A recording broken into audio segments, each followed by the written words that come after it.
1 2 1 2. All right. I'm trying to set up the audio, and I think it's ready. You're at 109 right now. All right, so we're gonna pull up the video and then start. Well, I'm already recording, and the audio is being recorded. And here we go. Let me skip to a proper place. So this is a review of a video, excuse me, about a tourist who traveled to Oman. I lived in Oman for roughly 7 months. I better say 6 months. All right. Just to be, as accurate as possible. So here's the dude's wife. The dude's rolling in the car. He's driving through Oman. Let's get a. Okay, wait. So they left the capital, which is Muscat, and then they traveled to Nizwa. All right. The country's name is Oman. I lived in Nizwa about 6 months, possibly 7 months, but I digress. Too much of the places I've been that's to around loud. the Middle East. Let's turn that down. She's laughing because we just hit that speed bump. The way is, we usually call them a bell whenever we hit a speed bump, because half the time she doesn't see it when she's driving in Lebanon. She doesn't see it, and all of a sudden we go. I'm gonna make this video. And I'm gonna make it as short as possible. I'll keep it rolling while the dude talks a lot. What's going on? How come it's not playing anymore? It stops playing? Why? Audio is still recording. Why isn't the video playing? Uh-oh, what happened? What happened to the video? Yeah, the video works just fine. I don't understand why I'm having issues. might as well. Too loud. All right, so as I was saying, the dude talks a lot. Good. It's all good. Yeah, he talks a lot. Talks too much because okay, I just watched this. So I'm just going to show you some highlights of this video. You can spend 35 minutes watching this video. But listen to me, okay? First off, that's Oman. He's driving out to Nizwa. This is what the homes look like. I have my own video of the, I took the video from the rooftop of the home where I lived. All right, of my home, for the time being. So just imagine me atop one of these buildings like that, filming. That's pretty much what it was like. I had 2 stories. I had a loft. I had an area. I had a staircase that you could walk up, and then there was like a little platform before you exited onto the roof. You could have set a couple of chairs or tables out there on that platform. So I did have like an extra floor, but then it was basically an entrance to the roof. And it just gave me roof access. That was it. So it wasn't a whole second floor. But I did have 3 bedrooms. 3 bedrooms, a kitchen, a living room. 3 bedrooms, 3 bathrooms, a kitchen, and a living space. So, yeah, I was balling. But it was unfurnished, and I only lived out of one of the bedrooms. Anyway, that's my story. So, here's this dude and his wife. I think they were in Oman 5 months ago, driving around, and they made their way from Muscat, the capital, making their way to Nizwa. Okay, I'm gonna cut to Nizwa if I can. Yeah, here they are just driving the roads, right? This was kind of my drive to work, right? Just driving like this. Dirt roads. This is absolutely what it was like for me. All right. There are highways like this. Okay. I specifically remember those mountains. Oh look, he's gonna hit 109. He hit 109 as he was rolling. That's what's up, baby. You know where you are, Kobe? Let him know. You're at 109 right now. All right, so he's literally pulling off to go to Nizwa right now. So there he goes, right? And I lived in Nizwa. All of this stuff is familiar, and everything that he's talking about. There's the look, those mountains right there. Yep, the Nizwa Grand Mall. All very familiar to me, right? Because I lived there 6 months. He doesn't go to my neighborhood. He doesn't go near the school where I taught. So they're just going to the fort, and this is like the door to the fort, the big door, right? I mean, once you pass under that, there's still a considerable distance you have to go to get to the fort, and that's where they're headed, to the Nizwa Fort. And let me skip to that. All right, so they got to the fort here. They're ordering some food. Oh yeah, these guys are not Omani.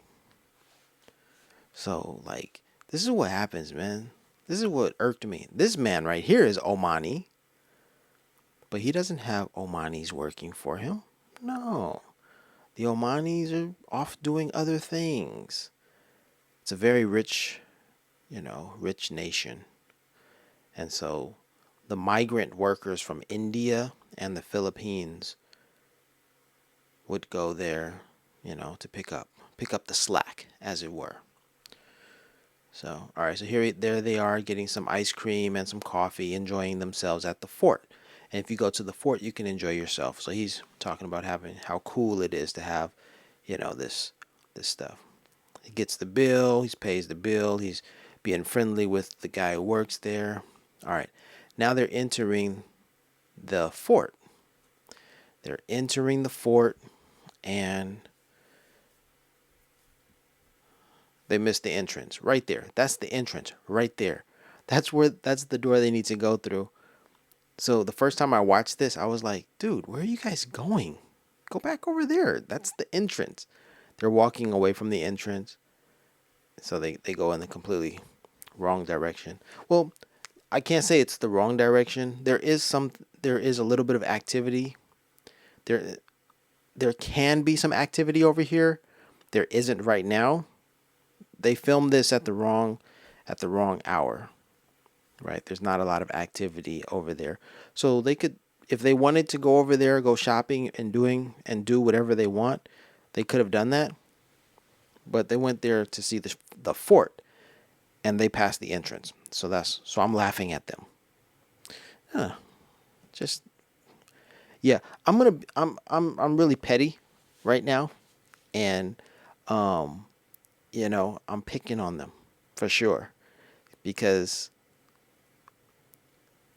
the reason I'm picking on them, well, like there was one comment that they made earlier in the video. I guess I'll go back to it. I'll mention that later. I'll go back to that and mention why I'm so petty with them, but also because I live there, and because I think they missed a couple of things. All right, so he's describing this well right now, about the water. All right, the fort well, and then they're walking around. That's fine. I went all the way. I walked all over this place, and then they're going underground, or to a lower level. Yeah, it is underground, right? They're going down, right? So they're going down, yada yada yada. And they were talking about the air, the AC, how cool it was under there. All right, I'm gonna stop it right here. So they went downstairs, and it's very cool under there. So there were a lot of comments about that. Here's the thing I want to point out. What you're looking at is a timeline, a world timeline, okay? And I believe the right, side, I think the right, if I'm not mistaken, I think it went from, ooh, I was just about to say, I think it reads from left to right. So left being the oldest time period. However, as I'm looking at it now, I see what look like Egyptian and Omani and very ancient artifacts on the right. So that would lead me to believe that present day would be far on the left. I don't remember this detail, but it makes sense that it starts on the right because in Arabic you read from right to left. So if the past is there at that green panel right there, and then as you move into the future, then the next hundreds or 1,000 years is here, or even millions of years, going back like that, then that would make some sense. Although, if it actually went from right to left, this would be like basically the Big Bang, the dinosaurs, and other things. And this one, two, three, four, five, six, seven, eight, nine, this nine panel display actually talks about the dinosaurs and like human evolution and everything. And I think it starts over here. Okay, I think it starts over here. Even though there are some artifacts all the way down here, that makes sense. So all of these panels go so far back into, um, Earth's existence, human existence, that the Egyptians and the 5,000 years, you know, the past 5,000 years of history are just right in this one panel. That's what it is. I got it. I got it now. I got it. All of our human history that we think, you know, it's so recent that for much of it, it's these panels over here. They don't spend any time on it. It's something that I was curious about, something that I found unique, something that I hadn't found in other museums, and that's always a treat. I probably should have taken photos of each one, but the writing gets really small and whatever.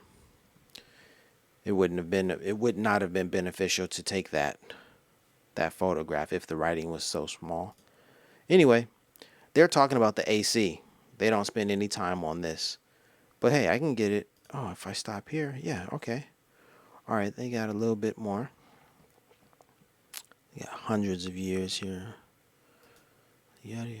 See, they looked at it. They were like, ah, cool. History. All right, let's move on. All right. Okay, here's one of the critiques. So the dude's in here. He grabs the. Wait, he already did it. This is a prison, right? So the dude grabs the chains and he wraps himself up and he's playing around. Oh, eh. It's like, dude, people literally were chained in there and suffering, dude. And you just over there just grabbing the chains, pretending, oh, that's never gonna be me. Like, I didn't appreciate that. They keep moving around, talking, looking at stuff. All right, here we go. This is what I want to talk about. They're entering the fort. This was a heavily guarded location in the Nizwa Fort. Okay, and these shafts at their feet. Okay, yes, they'd cover them up, some grass or something, as the soldiers ran up the stairs to attack, or rather, if the soldiers ran up the stairs to attack, these hollowed steps were covered with grass so that those people would fall, those soldiers would fall into their deaths. They'd have spikes sticking up. They'd slip, fall, kung, kung, kung, kung, kung, and they would fall down in there, right? So that was mentioned. They mentioned that. He's showing it. He's showing the stuff, right? Let me go back a little bit. This is exactly what it looks like. It's exactly it. You dig? It's always clean, pristine like that when I was there. Yep, yep, yep. So the big circle, the fort at the top there, that's where they're going. And I want to tell you this story about those booby traps. Okay, so I described what happens when, okay, if some soldiers are running up these stairs here, if the soldiers are running up these stairs, it says to the fort, okay?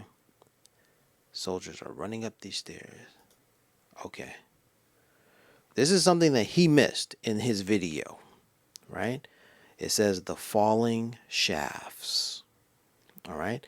And let's go back a little bit. Okay. It says look up on the wall. Whoops. Here we go. All right. It says look up right there. In his video, he missed this completely. Okay. Now, if you look down, you will see that there's a hollowed out shaft for the soldiers to fall in as they're running up these stairs to get to the top, right, to attack. But it says look up because what happens is up, if you look up, there's another hollowed out section at the top of the fort. Okay? So just remember it says look up here, okay? So I'm going to skip to here. Perfect.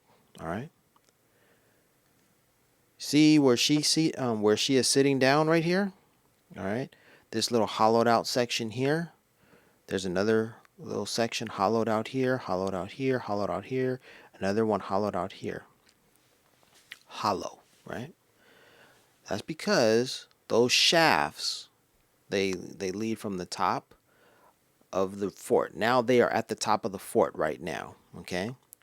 It's hollowed out. It's a long shaft all the way down. So if the soldiers are attacking and they're running up the stairs and they look up, well, if they look up, I mean, let me say this. Today it's a tourist site, so they tell you look up, right? And they want you to notice it, look up. Well, the soldiers don't know to look up. They're attacking. And what happens is the other soldiers who are defending this fort, they are where they're seated and where she is seated. Excuse me. And where he is standing. And they have huge pots of date oil, and it's boiling. And they're waiting for the men to run up the stairs, the soldiers to run up the stairs. So they're looking down. They're looking down those shafts, waiting for them. They're like, all right, are they coming? Are they coming? And then when they see them coming up that shaft, they pour boiling date juice, date oil down the shaft. All right. Think of Al Green. Al Green having the hot grits poured on him. Think about that. Okay. Essentially, that's what they were doing to the soldiers if they ever attacked and if they were coming up those stairs. He didn't mention that in his video. Tisk, tisk, tisk. All right. So anyway, let's get back to it. Plus, he was doing a lot of talking and just all of that stuff. Just talking. The cannons, okay. Now, this video is not a video to, talk about the history of Oman and Nizwa per se. I'm just doing this for fun just because it's like, hey, he did a great job filming Nizwa and capturing Oman, on his trip. I didn't have that luxury. I didn't film Nizwa like this. I didn't feel comfortable filming Nizwa like this. And all of this theatrics that this guy's doing, talking loudly, running through, ancient, sacred grounds and stuff. I didn't feel comfortable doing any of that stuff. There's another shaft that goes down. Those poles would impale you. But he doesn't look up. He doesn't look up. All right, so they're leaving. They're walking out of there. Okay. And then the other thing, I'm going to skip there. That's the tourist. You sign in when you get in there. Another thing is, okay, for the time of day that they were there, yeah, everything was closed. Okay, fine. And that pretty much sucked because as you walk down this way, right? Yeah, they had to get back in their car. As you walk down that way, there's a door that leads to the souk, and they talk about the souk. They wanted to visit the souk. They should have just waited 40 minutes, for the souk to open, but they didn't. And it was just right behind that door, so they would have seen a little bit more. They could have gone in and had some treats, gone to the market, like real market, like meat market, date market. Like they specialize in really cool stuff. I don't remember any scooters being out there when I was there. Okay, right behind there, they come walking out of here and go over there, and there's a door that leads to the souk, and they completely miss it, and they go back to their car, and then they drive away from Nizwa forever. Nizwa is a great place to visit if you travel to Oman, and that's all I can say about it. It was a great place. I have my story. I have my story about 10-9, and everything that was really peculiar, strange, perplexing that happened to me related to 10-9, a lot of it took place in Nizwa. A lot of it. And what I want to call your attention to is look at the skies in Nizwa. Look at those skies. All right. Right over here we have a little bit of, maybe it's a chemtrail, maybe it's just a cloud in a funky formation. But look at those skies. It's clear skies over there. There are no planes. That's what I want you to remember. That's what I want you to know. There were no planes flying overhead. I mean, it's a little tricky, to make that comment, but there's this app. It's called Flight Radar 24. Flight Radar 24. And you can use the GPS to position the map right over this city of Nizwa, and you can look at it and try to find the airplanes. And you will find what I discovered when I lived there: the airplanes do not fly directly overhead Nizwa. That being said, how is it that lines in the sky were created? Lines that are typically created by airplanes, how were they created if airplanes don't fly overhead? That's the crux. That's the question I ask in 10-9. All right, so if anything, I'll say thank you to this YouTuber for posting his video. But next time, go on a tour, get a tour guide. I went on a tour. I had a young student who led me on the tour, and she pointed out different things that I probably would have missed, like this dude, right? And then he's traveling the country like he knows it all, explaining everything that's on the wall. Like, okay, guy, whatever. Yeah.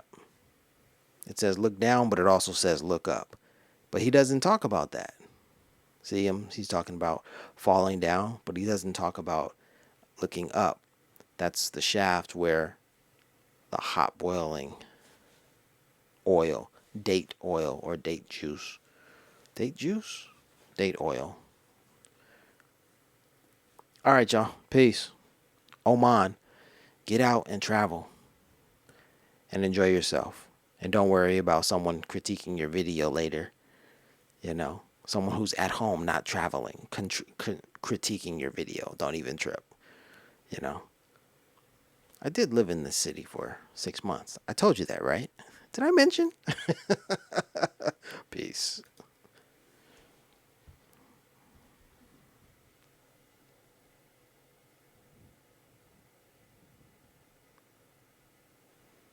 Boom. 109 or 109 is an idea as much as it is a number. I call it 109. To understand 109, it takes a creative mind willing to explore numerology, psychology, history, philosophy, and statistics. iSee109 explores the mysterious interpretations of this number from a myriad of perspectives.